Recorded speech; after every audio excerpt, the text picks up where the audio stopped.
E aí, nódulo em seio é algo que é relativamente comum entre as mulheres. E aí me corrija se eu de fato estiver errada. Como que a mulher que identificou um nódulo no seio, o que a gente pode orientá-la para não se desesperar? Quais são os exames que podem detalhar um pouco mais isso? O ultrassom é importantíssimo. Né? Assim, um nódulo de início recente de identificação, eu estou pedindo um ultrassom de mama porque ele vai me dizer se aquele nódulo é cístico, que é líquido, água, benigno, ou nódulo sólido, que são os nódulos suspeitos, que podem ser suspeitos para câncer de mama, dependendo da forma como ele se apresenta. Né? Lesões bem delimitadas, lesões que eu digo assim, bonitinhas, lesões ovaladas, são lesões com características benignas. A lesão para o câncer de mama, ela parece uma estrela, ela parece uma nuvem, é diferente. Então, há o diagnóstico de uma lesão... A patologia, né? O exame patológico, o exame físico, que vai identificar. o exame clínico, é. Então, a identificação de uma lesão palpável, assim, sempre vai gerar um estresse. A gente, como mulher, a gente fica muito estressada quando alguma coisa é palpável na mama. Mas o primeiro exame que você vai fazer vai ser um ultrassom para diferenciar se é cisto ou sólido. E, lógico, a mamografia, se tiver na idade correta de ser feita e tiver feita menos de um ano também. Doutora Cristiane lembrou algo que é muito importante. As mulheres costumam fazer, por exemplo, exames de prevenção do câncer de colo do útero anualmente. É algo comum. Está na sociedade, dentro da gente. Mas raramente vão ao mastologista para esse acompanhamento. As pacientes costumam chegar até mim, até o mastologista, com o exame alterado. Então, até quando ela chega, eu digo, quem lhe encaminhou? É tão comum já vir com o encaminhamento, poucas mulheres ainda nos procuram para uma consulta anual de rotina. Veio fazer o que aqui? Não, vem só me consultar. A gente chega a achar estranho algumas vezes. Então, assim, é importante que a mulher assintomática também tenha o seu mastologista. Tem o gineco e o mastologista, para ser o acompanhamento em conjunto.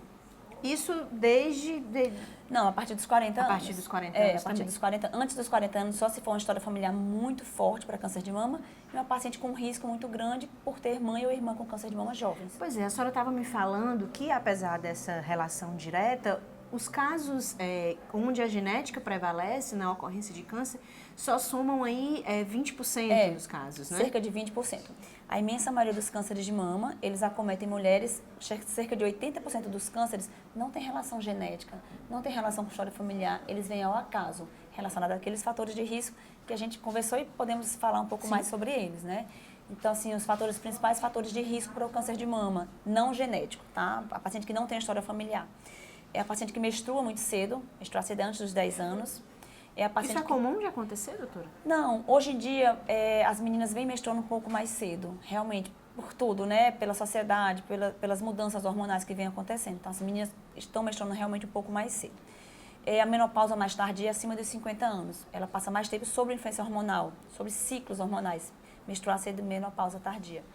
A obesidade na menopausa é um fator de risco importantíssimo para câncer de mama.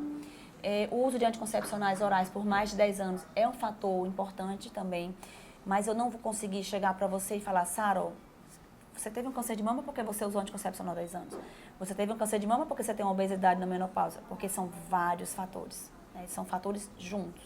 Então, o câncer de mama é uma doença multifatorial. Tem obesidade, menstruar cedo, menopausa tardia, uso de anticoncepcional, atividade física ausente. A gente vem diminuindo muito nossas atividades físicas. Hábitos alimentares não saudáveis, então assim... Tabagismo, álcool... Interessante, o tabagismo não é um fator de risco para câncer de mama, não.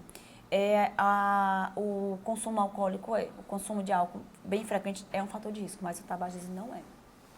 São hábitos que acabam sendo rotineiros, né? A gente estava falando também um pouco antes de como o estilo de vida da mulher mudou ao longo dos anos. Muito, né? muito. Isso a gente, influencia. como mulher, como sociedade, nós estamos mais estressadas, a gente diminui a atividade física, estamos tendo filhos mais tarde, que é um fator também de risco. Sim. A mulher que tem filho após os 30 anos, é um fator de risco para câncer de mama.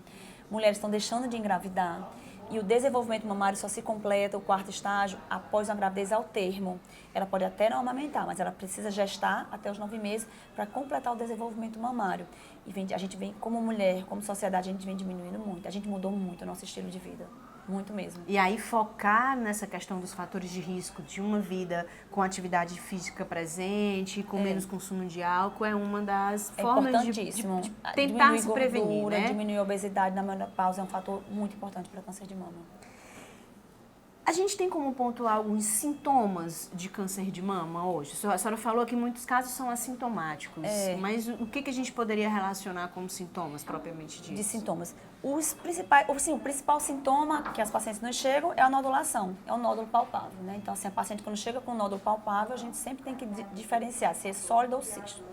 É a descarga do mamilo, o que é isso? O mamilo é a saída de líquido pelo mamilo. Assusta muito, né? É a saída de líquido cristalina ou sanguinolenta. Também é um fator que assusta.